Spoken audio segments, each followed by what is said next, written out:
Assalamualaikum warahmatullahi wabarakatuh. Hai para pencinta catur dan para caturmania, selamat datang kembali di Legenda Catur Dunia. Masih kawan, sambil menunggu turnamen yang akan digelar, saya akan kembali berikan game dari para legenda catur tempo dahulu. Kali ini atau topiknya kali ini adalah permainan French Defense kawan, dengan variasi yang jarang dimainkan di level atas, yaitu variasi Bordonnais. Variasi yang dipopulerkan oleh master catur tempo dahulu di abad ke-17 kawan, di era romantik, yaitu master catur asal Prancis Louis Bordonnais. Nanti akan saya berikan dua gamenya, yaitu versi aslinya dan versi yang dimainkan oleh pemain level atas. Satu-satunya pemain yang memainkan variasi ini kawan, dari Hikaru Nakamura melawan salah satu legenda catur Amerika Serikat nanti, Yasir Serawan. Tapi terlebih dahulu kita coba lihat versi aslinya atau versi pertama dari Louis Bordonnais memainkan variasinya dalam permainan French Defense, di mana game ini terjadi pada tahun 1836 dalam permainan blindfold. Bordonnais mengawali dengan pion E4 tadi, pion E6 French Defense, dan seperti biasanya pada posisi ini yang paling populer adalah pion D4. Tapi pion F4 kawan, inilah variasi Bordonnais dari French Defense. Selanjutnya adalah pion D5, tentu saja dalam permainan French Defense kawan, barulah pion E5. Pion C5 seperti biasa, kuda F3, kuda C6 pressure atau memberikan kontrol lebih pada peta D4 ini kawan, untuk mencegah pergerakan pion-pion putih di lajur pusat ke depan. Pion C3. Selain membuka diagonal terang bagi aktivitas menteri, tentu untuk dukungan pion pusatnya pion D4, menteri B6, langkah yang cukup standar di dalam permainan French Defense, memberikan pressure bagi peta D4 ini. Di sini kawan, di versi aslinya gajah D3 dimainkan oleh Bordonnais, tapi menurut Stockfish langkah terkuat pada posisi ini adalah kuda B3 atau gajah ini cukup ke peta E2 kawan, yang merupakan pilihan terkuat. Kalau Nakamura memainkan kuda A3 kawan, atau pemain-pemain zaman sekarang lebih menyukai kuda A3 ini ketimbang gajah D3 jika bermain dengan variasi Bordonnais di French Defense. Tapi versi aslinya gajah D3 terlebih dahulu dan dilanjut dengan langkah pion A6. Gajah mundur ke C2 untuk memberikan jalan bagi pionnya untuk ditaruh di peta pusat. Gajah D7 melanjutkan pengembangan gajah terang. Apakah berniat untuk melakukan rokade panjang di langkah berikutnya kawan? Sekarang barulah pion D4. Pion C pukul pion D4, dipukul balik oleh pion C, dan gajah gelap B4 skak. Stockfish lebih menyukai kuda ini yang bergerak ke peta B4 kawan. Dan di sini diblokade oleh kuda C3, kuda G berkembang ke peta E7. Di sini Bordonnais rokade, hitam juga mengikuti rokade pendek. Langkah kesalahan kawan.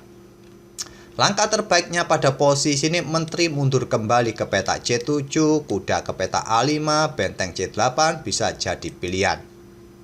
Tapi rokade pendek juga diikuti oleh hitam, dan sekarang Bordonnais meluncurkan serangan jarak jauh dengan gajah H7 skak. Langkah blunder. Langkah terbaiknya adalah pion A3 kawan, untuk serang gajah menantang pertukaran semacam ini.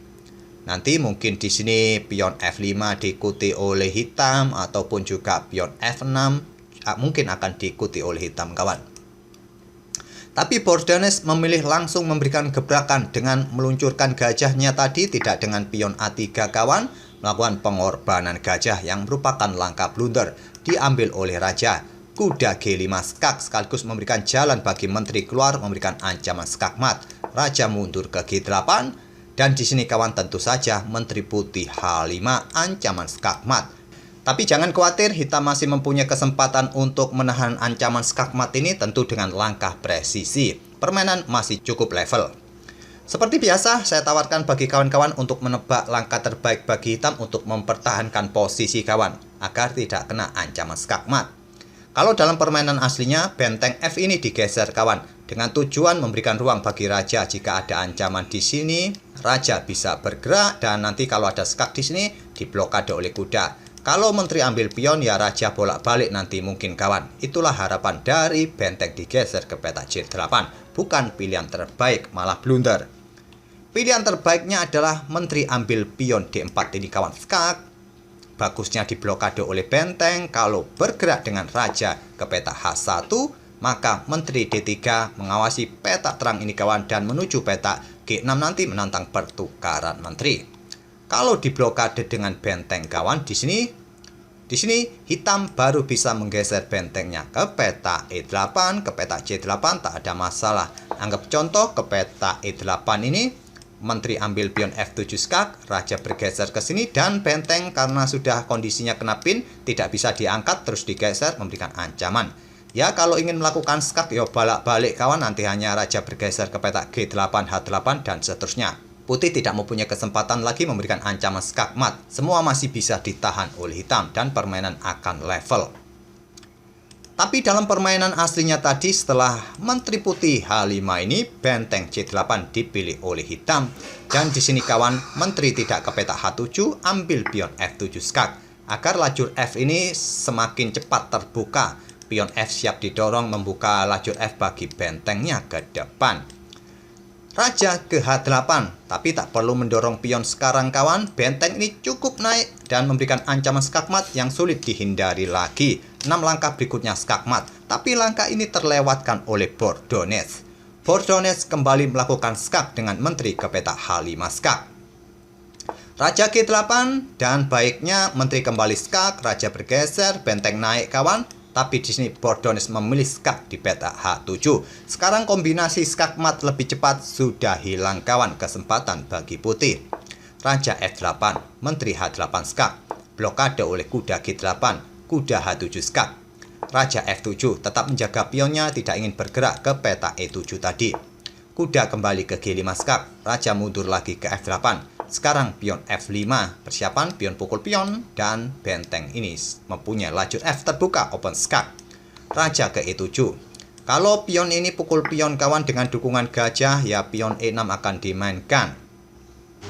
Mungkin menteri hitam akan ambil pion yang di sini dengan tempo skak, raja ke H1, kuda mungkin akan ke E7, merelakan gajahnya agar kudanya punya koneksi yang kuat dengan saudaranya. Tapi di sini tadi kita lihat raja hitam bergerak ke peta E7 langsung dan di sini kawan menteri ambil pion G7 skak. Raja mundur ke D8, pion F pukul pion E6. Benteng punya lajur terbuka tapi masih cukup kuat kawan peta F8 ini karena masih ada gajah. Di sini kuda ke E7. Kalau gajah ini ambil pion ancamannya ya skak mat lebih cepat kawan. Semacam ini skak. Raja hanya punya satu peta di sini kawan, menteri akan ke sini skak mat.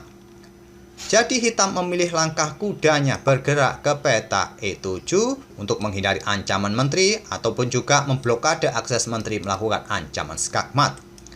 Tapi sekarang diagonal gelap terblokade oleh kudanya sendiri, benteng E8 skak. Raja ke C7, kuda ambil pion skak, garbu menteri atau memberikan kudanya secara gratis diambil oleh hitam, kuda pukul kuda. Sekarang menteri ambil gajah skak, raja mundur ke B8, dilanjut menteri ambil benteng skak dan di langkah berikutnya skak mat. Inilah permainan aslinya dalam permainan French Defense variasi Bordones yang dipopulerkan oleh Louis Bordones di abad ke-17 kawan atau era romantik. Kita akan berganti ke game lainnya kawan, game modern antara Hikaru Nakamura versus seniornya Yasir Serawan dalam kejuaraan Amerika Serikat tahun 2012. Temanya sama, yaitu French Defense variasi Bordones yang dimainkan oleh Hikaru Nakamura ini. Langsung kita ke atas papan, Nakamura mengawali dengan pion raja pion E4. French Defense pion E6, pion F4 variasi Bordones, pion D5, pion E5 sama seperti tadi kawan variasi utamanya, pion C5, kuda F3, kuda C6, pion C3, jelas untuk dukungan pion pusatnya, kuda G berkembang ke E7. Kalau di permainan aslinya menteri tadi keluar ke peta B6 kawan. Ini langkah aslinya. Dan tadi gajah D3 kelanjutan dari Bordones. Tapi Yasir Serawan memilih pengembangan kuda G ke E7 terlebih dahulu dan Nakamura memainkan kuda A3-nya. Seperti yang saya bilang tadi, langkah kuda ini merupakan pilihan utama. Tapi gajah sekarang juga bisa berkembang ke sini langsung. Dua pilihan utama bagi putih kawan. Tak ada masalah juga. Karena perbedaan langkah yang diambil oleh hitam, di langkah atau di permainan aslinya menteri keluar terlebih dahulu, artinya kuda merupakan pilihan utama. Sekarang beda lagi langkah yang dipilih oleh hitam dengan kuda G ke E7, jadi ada dua pilihan bagi putih. Kuda A3 dipilih oleh Nakamura, kuda F5, dilanjut Nakamura manuver dengan kuda ke C2, tetap mempertahankan petak penting petak D4 ini dalam permainan French defense kawan. Menteri B6 biasanya juga keluar sering untuk memberikan tekanan bagi petak D4 dalam permainan French defense, tapi di sini kawan, pion A5 dimainkan oleh Yasser Seirawan. Sekarang barulah gajah D3, pion G6. Di sini rokade oleh Nakamura. Tadi bagusnya gajah langsung sikat kuda F5 ini. Di sini kuda bagusnya mundur kawan ke petak H6, tapi Yasser Seirawan memilih dengan gajah E7. Sekarang Nakamura langsung sikat kuda F5, dipukul balik oleh pion G, lajur G terbuka kawan, perlu diperhatikan. Pion D4 sekarang, pion H4, pion D pukul pion C5, gajah pukul balik skak, diblokade oleh gajah di E3. Gajah kembali ke E7. Langkah yang bagus, pertukaran langsung kawan. Setelah pertukaran tentu diambil balik dengan kuda, hitam bisa melanjutkan dengan pion H3. Tentu kalian akan menolak dengan pion G3, hitam bisa melanjutkan dengan pengembangan gajah D7 ataupun dengan pion B5. Itu merupakan jalan-jalan stockfish. Tapi setelah gajah ditarik mundur ke E7 tadi dipilih oleh Yasser Seirawan, sekarang tentu saja pion H3 kawan, blokade laju pion agar tetap tertutup. Pion B6 sekarang ingin mengeluarkan gajahnya kawan ke petak A6, mengancam benteng di sini ataupun ditempatkan di petak B7 tentu saja, menteri E2. Kuda mundur ke B8, persiapan memberikan ancaman di sini kawan, dan dilanjut dengan benteng menghindar ke D1. Gajah A6, menteri mundur ke E1, kuda berkembang lagi ke D7, sekarang pion B4, lanjut Nakamura. Kuda F8, di sini pion A4, persiapan memukul mundur gajah terang hitam. Gajah langsung bergerak terlebih dahulu ke C4, kuda C bergerak ke D4, persiapan memberikan ancaman garbuan. Mungkin menteri langsung bergerak ke D7. Pion B5 sekarang. Apakah untuk dukungan kudanya nanti kawan di outpost petak C6 nih, atau mencoba menghalangi pergerakan gajah agar tidak mundur lagi? Apakah nanti disusul dengan langkah kuda D2, sikat gajah di sini, dan di sini kawan akan memberikan discover atau serangan X-ray. Yasser Seirawan melanjutkan kuda G6, kuda C6. Ini perlu diperhatikan kawan, ancaman terhadap gajah terangnya nanti, dan raja bergeser ke petak F8. Menteri bergeser ke petak B7 juga salah satu pilihan. Raja ke F8 ini juga bagus. Kuda D2 ancam gajah. Di sini gajah ke D3, mencoba reposisi apakah ke petak E4 kawan dengan dukungan pionnya nanti cukup solid posisi gajah. Pion C4 sekarang menantang pertukaran. Raja hitam G7. Gajah bergerak ke C2, kalau benteng C1 kembali ke petak D3, pilihan stockfish. Raja hitam G7, sekarang pion C pukul pion D5. Benteng A ke C1 kawan terlebih dahulu merupakan yang lebih kuat. Dipukul balik oleh pion E, selanjutnya Nakamura melangkah kuda ke B1, serang gajah. Gajah kembali ke C4, menteri C3. Tetap kawan mengincar gajah dan nanti mendapatkan menteri kalau dipukul balik oleh pionnya. Menteri menghindar ke E6, kuda D2, tetap pressure gajah di petak C4, benteng H ke C8. Kuda ditarik mundur ke petak D4, menghindari tekanan benteng kawan. Dan coba lihat posisi menteri putih ini juga dalam posisi kena X-ray. Kenapa sih Nakamura tidak sikat gajah ini saja terlebih dahulu? Hitam akan pukul kuda di sini kawan terlebih dahulu. Setelah diambil balik oleh pion B, menteri akan pukul balik, posisi kuda kena pin-pinan, dan di langkah berikutnya kuda akan tewas oleh pion kawan. Walaupun di sini putih masih baik-baik saja posisinya, masih tetap unggul, Nakamura tidak menyukainya. Nakamura lebih memilih dengan langkah kudanya mundur untuk serang menteri. Di sini menteri mundur ke D7. Dan sekarang langkah pamungkas dari Nakamura kawan yang membuat hitam atau Yasser Seirawan menyerah. Sekali lagi silakan pause video ini untuk beberapa detik dan coba temukan langkah brilian dari Nakamura untuk mengakhiri permainan.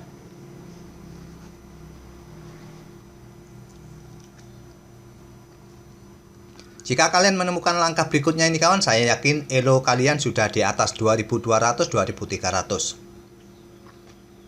Apakah kalian menemukan langkah pion didorong maju ini kawan? Inilah langkah dari Nakamura. Setelah pion E6 ini, Yasir Serawan menyerah di langkah ke-30. Apa ancamannya? Ancamannya ya jelas ancam menteri di peta D7 ini. Atau juga ancaman discover check, double check kawan, atau double skak. Porak-poranda nanti posisi Raja Hitam keteteran. Jika permainan tetap dilanjutkan dengan pion F pukul pion E6 ini kawan, maka kuda ambil pion F5, open skak, double skak. Raja harus bergerak mundur ke peta F8, menteri G7 skak. Raja bergeser, menteri ambil kuda skak. Raja bergeser ke D8, kuda ambil gajah yang ada di peta J4. Dipukul oleh benteng, selanjutnya di sini menteri melakukan skak dan mendapatkan benteng yang ada di peta A8. Sampai di sini apakah perlu dilanjutkan kawan? Langkah terbaiknya pada posisi tentu pion ambil kuda dan menteri bisa ambil pion, atau langkah bagusnya adalah pion A5. Gajah C5 menantang pertukaran, pion A pukul pion B6 dipukul balik oleh gajah. Gajah pukul gajah, dipukul balik oleh pion atau dengan raja langsung kawan. Maka selanjutnya benteng akan melakukan skak di sini yang akan memaksa raja akan ambil pion, ataupun raja bergerak ke C5, terserah kalian, ambil pion saja. Maka selanjutnya adalah benteng A bergeser mundur kembali ke A1 untuk menghindari ancaman raja. Atau pada posisi ini tadi kawan, setelah gajah pukul gajah diambil oleh pion, maka benteng ini punya kesempatan bergerak ke sini dan mendapatkan menteri tentunya. Oleh karena itu pada posisi seperti ini tadi, setelah pion E6 didorong oleh Nakamura, Yasir Serawan menyerah. Mungkin kalian punya variasi atau langkah alternatif lainnya, silakan kalian otak-atik kawan. Apakah kalian ingin menghindari ancaman pion ini tidak pukul pion hitam? Anggap contoh mundur ke sini kawan. Ancamannya ya serius juga, sama saja kawan. Kuda akan ambil pion di sini, malah lebih cepat ancaman skakmat yang didapat oleh hitam kawan. Skakmat. Atau mundur kemana menteri? Anggap saja mundur ke sini, bukan mundur tapi maju, untuk memberikan ruang bagi raja jika ada skak bisa bergerak ke sini. Maka menteri yang angkat tewas kawan. Dengan kuda ambil pion F5 ini, menteri tewas. Ya memang tidak ada skakmat jika menteri ini melakukan skak di sini, raja bergeser diikuti menteri ambil pion karena raja masih bisa bergerak, tapi menteri kalian tewas kawan. Kalian sudah tidak bisa ambil kuda ini karena posisinya dalam posisi ancaman skakmat di langkah berikutnya. Oleh karena itu jelas pada posisi ini sudah sangat sulit untuk hitam mempertahankan posisi, Yasir Serawan menyerah. Itulah kawan 2 game dengan tema French Defense variasi Bordones.